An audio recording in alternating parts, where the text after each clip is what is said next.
A Dublin firefighter has just been convicted of rape in a court in America, and it is really a zeitgeist moment. There was a hung jury, and in the retrial he's been convicted after 15 hours of deliberation. Obviously he will appeal, but there are so many issues that are very, very zeitgeist. He attempted to flee. So on such a serious case, it signalled guilt from an early stage, but a lot of people from certain backgrounds, her word against mine, there's just two people, can it be proven? Some people are just unsophisticated in that there are medical advice, there are trained, experienced investigators.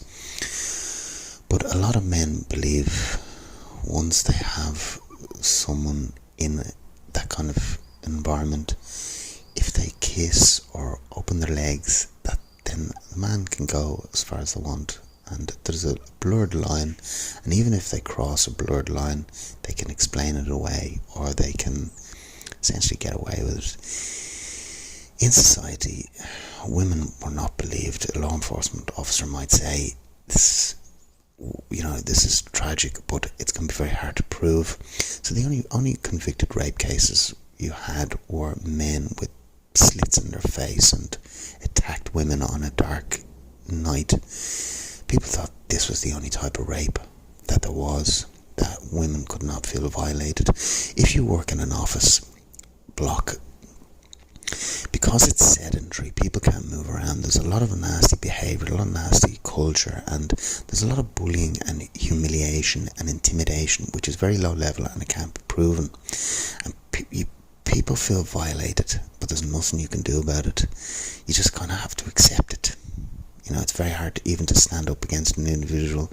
Reporting it can lead to just like an absolute mess. It can backfire in terms of your reputation, or there's further isolation.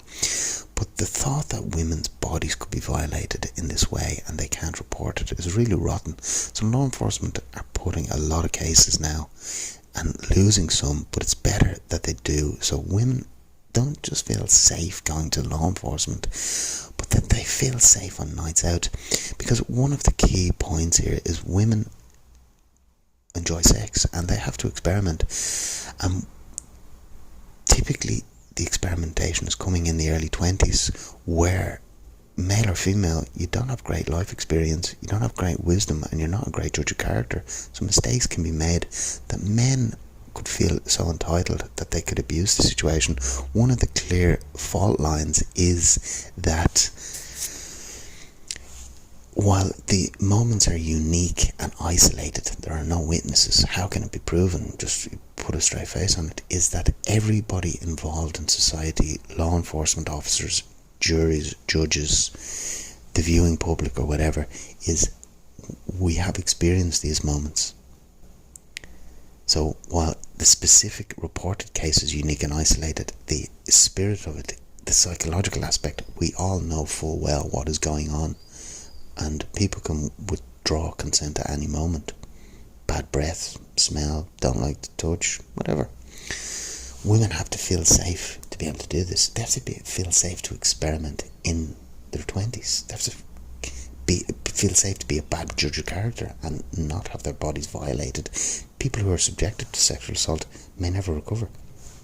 So we have a responsibility, those that shape society, people who are responsible, we have a responsibility to make sure our young women and men are safe enough to be inexperienced in life. Obviously keep your eyes peeled, don't be an idiot. But that's one hugely important aspect. Another important point is the idea of getting away with it. There is a certain unsophisticated group in society that believe they can talk the way out of it if it can't be proven. They don't know about medical evidence. They don't know how trained and skilled law enforcement officers have become. They think they can get away with stuff. They think they can talk the way out of anything. It's wrong.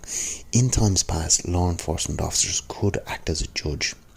If a young guy was excessive alcohol and made an aggressive remark or something, breached the peace, Law enforcement approaches the young guy.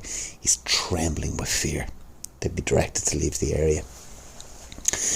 And nowadays, in 2025, with all the CCTV, if the individual who's directed to leave the area goes on to commit further crime, the law enforcement officer is in big trouble. So in times past, law enforcement officers could dismiss cases. They could act as a judge.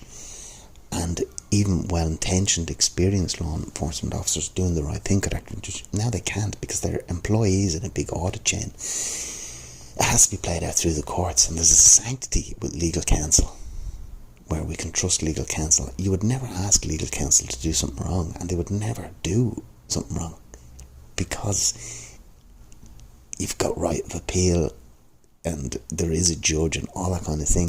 This kind of sanctity now is going back further into law enforcement officers, because there's an audit trail, and they're actually kind of low chain employees who have to account for their actions. So if someone does something wrong, they have to be arrested. Like in this case, this guy going to trying to flee, indicating his guilt. You can't talk your way out of something so serious, and women have to feel safe.